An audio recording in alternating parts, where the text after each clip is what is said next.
বলিউড তারকা শাহরুখ খানের ছেলে আরিয়ান খানকে লন্ডনে ড্যানিশ গায়িকা ভিনি তাকাইরের সঙ্গে দেখা যাওয়ার পর সামাজিক যোগাযোগ মাধ্যমে শুরু হয়েছে নানা জল্পনা। লোডশেডিং কিংবা ঘরের বাইরের তীব্র গরমে ওয়ালটন রিচার্জেবল ফ্যান থাকলে থাকবে শুধু বাতাস আর বাতাস। একটি ক্যাসিনো থেকে বের হওয়ার সময় দুজন একসঙ্গে তোলা ছবি ছড়িয়ে পড়তেই ভিনি তাকাইরকে নিয়ে কৌতূহল বাড়ে ভক্তদের মধ্যে। ভারতীয় সংবাদ মাধ্যম এনডিটিভির এক প্রতিবেদনে বলা হয়েছে, ভিনি তাকাইর একজন স্বাধীন সঙ্গীত শিল্পী। তিনি নিজের গান নিজেই লেখেন এবং সুর করেন। তার উল্লেখযোগ্য গানের মধ্যে রয়েছে shining lights, maybe I love you ও ট্রমিক।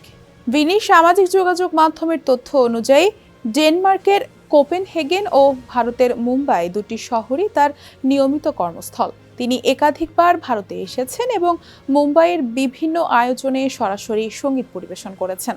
সঙ্গীতের পাশাপাশি ভিনি একজন উদ্যোক্তা ও বিপণন কৌশলবিদও।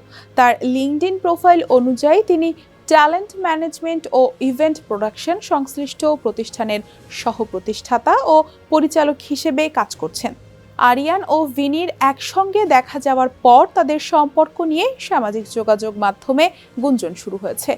অনেকেই লক্ষ্য করেছেন ইনস্টাগ্রামে দুজন একে অপরকে অনুসরণ করেন এবং তাদের কয়েকজন অভিন্ন পরিচিতও রয়েছেন। তবে এ বিষয়ে আরিয়ান খান বা ভিনি তাকাইর কেউই আনুষ্ঠানিকভাবে কোনো মন্তব্য করেননি। তবে এর আগে ব্রাজিলিয়ান মডেল ও অভিনেত্রী লারিসা বোনেসির সঙ্গে আরিয়ান খানের সম্পর্কের গুঞ্জনও ছড়িয়েছিল। সে সময়ও বিষয়টি নিয়ে কোনো আনুষ্ঠানিক নিশ্চিতকরণ পাওয়া যায়নি।